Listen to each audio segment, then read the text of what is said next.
ಯಾರೆಲ್ಲ ಹೊಸ ಕಾರ್ ತಗೋಬೇಕು ಅಂತಿದ್ರು ಸ್ವಲ್ಪ ದಿನ ವೆಯ್ಟ್ ಮಾಡಿ ಬಿಕಾಸ್ ನಿಮಗೆಲ್ಲ ಒಂದು ಗುಡ್ ನ್ಯೂಸ್ ಇದೆ. ಆ್ಯಂಡ್ ಆಲ್ರೆಡಿ ಯಾರೆಲ್ಲ ಚಿಕ್ಕ ಕಾರು ಮತ್ತು ದೊಡ್ಡ ಕಾರ್ಗಳು ತೊಗೊಂಡಿದ್ದೀರಾ, ನಾನು ಇವಾಗ ಹೇಳೋ ವಿಷಯ ಕೇಳಿದ್ರೆ ಪಕ್ಕ ಕಣ್ಣಲ್ಲಿ ನೀರು ಹಾಕೊಂಡ್ಬಿಡ್ತೀರಾ.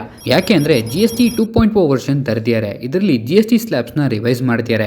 Revised GST slabs proposal August 21ಗೆ GST ಕೌನ್ಸಿಲ್ ರಿವ್ಯೂ ಮಾಡ್ತಿದ್ದಾರೆ.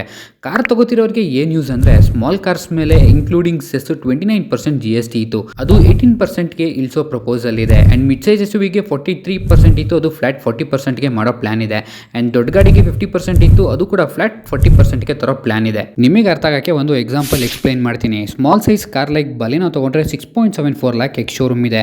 ಇದರಲ್ಲಿ 29% GST ಅಮೌಂಟು 1.95 ಲ್ಯಾಕ್ ಇದೆ. 18% GST ಆದರೆ 91,000 ಆಗುತ್ತೆ. ಆವಾಗ ಎಕ್ಸ್ ಶೋರೂಮು 6.74 ಇರೋದು 5.83 ಲ್ಯಾಕ್ ಆಗುತ್ತೆ. ಕ್ಯಾಲ್ಕುಲೇಷನ್ ಸ್ಕ್ರೀನ್ ಮೇಲೆ ಕೊಟ್ಟಿದ್ದೀನಿ. But mid size SUV like Creta, Seltos ಜಾಸ್ತಿ ಪ್ರೈಸ್ ಡಿಫ್ರೆನ್ಸ್ ಆಗಲ್ಲ ಬಿಕಾಸ್ 3% ಅಷ್ಟೇ ರೆಡ್ಯೂಸ್ ಆಗುವಂಥದ್ದು. ಬಟ್ ನಿಮ್ಮ ಅಂಡರ್ಸ್ಟ್ಯಾಂಡಿಂಗಿಗೆ ಒಂದು ಕ್ಯಾಲ್ಕುಲೇಷನ್ ಕೊಟ್ಟಿದ್ದೀನಿ, ನೋಡ್ತಿರ್ಬೋದು. Big cars like Thar Roxx, Harrier, XUV 700 ಇದಕ್ಕೆ ಮ್ಯಾಸಿವ್ ಅಮೌಂಟ್ ಡಿಫ್ರೆನ್ಸ್ ಬರುತ್ತೆ. ಮಿನಿಮಮ್ 1.5 ಲಕ್ಷಷ್ಟು ಪ್ರೈಸ್ ಡಿಫ್ರೆನ್ಸ್ ಆಗುತ್ತೆ. ನಿಮ್ಮ ಅಂಡರ್ಸ್ಟ್ಯಾಂಡಿಂಗಿಗೆ ಒಂದು ಎಕ್ಸಾಂಪಲ್ ಕೂಡ ಕೊಟ್ಟಿದ್ದೀನಿ, ನೋಡ್ತಿರ್ಬೋದು. Overall top and variants ಹೋದಾಗ ಪ್ರೈಸ್ ಡಿಫ್ರೆನ್ಸ್ ಕೂಡ ಜಾಸ್ತಿ ಆಗ್ತಾ ಹೋಗುತ್ತೆ. ಸೊ ಬೇಸಿಕ್ಲಿ ಸ್ಮಾಲ್ ಕಾರ್ಸ್ ಮತ್ತು ಬಿಗ್ ಕಾರ್ಸ್ ತಗೊಳ್ಳೋರಿಗೆ ಅಡ್ವಾಂಟೇಜಸ್ ಜಾಸ್ತಿನೇ ಆಗುತ್ತೆ. ಈ GST ಕಟ್ ಆಫ್ ಬಗ್ಗೆ ನಿಮ್ಗೆ ಅನಿಸ್ತು ಅಂತ ಕಮೆಂಟ್ ಮಾಡಿ. ಅಂಡ್ ಇದೇ ಥರ ಕನ್ನಡದಲ್ಲಿ ಕಾರ್ ಕಂಟೆಂಟ್ಗೆ ಪೇಜ್ನ ಫಾಲೋ ಮಾಡೋದ್ರ ಜೊತೆಗೆ ಯಾರೆಲ್ಲ ಹೊಸ ಕಾರ್ ತಗೋತಿರೋ ಎಲ್ಲರಿಗೂ ಈ ರೀಲ್ ಶೇರ್ ಮಾಡಿ. ಸ್ವಲ್ಪ ದಿನ ವೆಯ್ಟ್ ಮಾಡು ಗುರು ಅಂತ ಹೇಳೋದು ಮರಿಬೇಡಿ.